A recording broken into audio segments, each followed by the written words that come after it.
আগামী নির্বাচনটি যদি এরকমই একটা অ্যারেঞ্জ নির্বাচন হয় তাহলে কিন্তু বাংলাদেশ অস্তিত্ব সংকটে পড়বে এবং দেশ আরও বেশি বিপজ্জনক পরিস্থিতির দিকে চলে যাবে।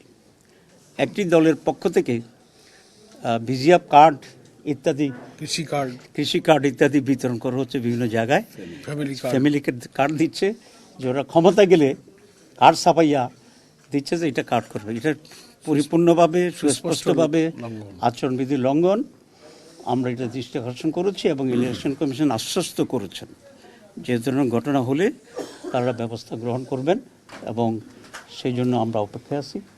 যদি না হয় তাহলে তো আরও ভিন্ন মাত্রায় আমরা ইলেকশন কমিশনের দৃষ্টি আকর্ষণ সিসিটিভি বলেছি। আমরা আরেকটা কথা বলেছি যে ফেয়ার ইলেকশনের জন্য সিসিটিভি থাকা দরকার। ওনারা নীতিগতভাবে অ্যাগ্রি করেছে এবং আমাদেরকে বলেছে এটা তারা করবেন, অ্যাটলিস্ট 90% জায়গায় করবেন যেখানে কোস্টাল এরিয়া আছে বা যেখানে ইলেকট্রিসিটি সাপ্লাই নেই সেগুলো ছাড়া। তো আমরা ওনাদের কথায় আশ্বস্ত হতে চাচ্ছি যে সিসি ক্যামেরা ওনারা চালু করবেন, কারণ আমরা চাচ্ছি যে একটা ফেয়ার ইকুয়াল লেভেল ফিল্ডে একটা সুষ্ঠু নির্বাচন হোক। কারণ বাংলাদেশে আজকে যে সমস্যা, এই সমস্যার প্রধান কারণই হচ্ছে বিগত 56 বছরের একটা সুষ্ঠু নির্বাচনের অভাব।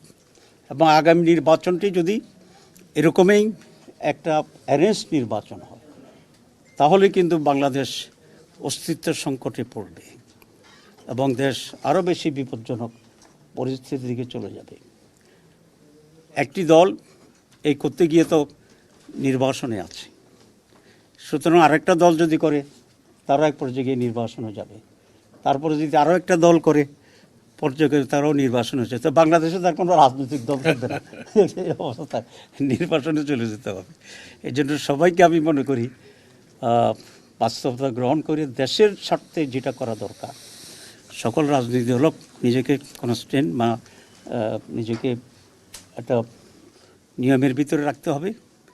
ইলেকশন কমিশনকে দৃঢ় হইতে হবে। ওনারা বলেছেন যে আমরা সব পারি না, পারতে হবে, দিস ইজ ইউর ডিউটি, যে আপনাকে পারতে হবে, অ্যাটলিস্ট প্রমাণ করতে হবে যে আপনি মনে প্রাণে চেষ্টা করছেন, সর্বোচ্চ প্রচেষ্টা আপনি করছেন।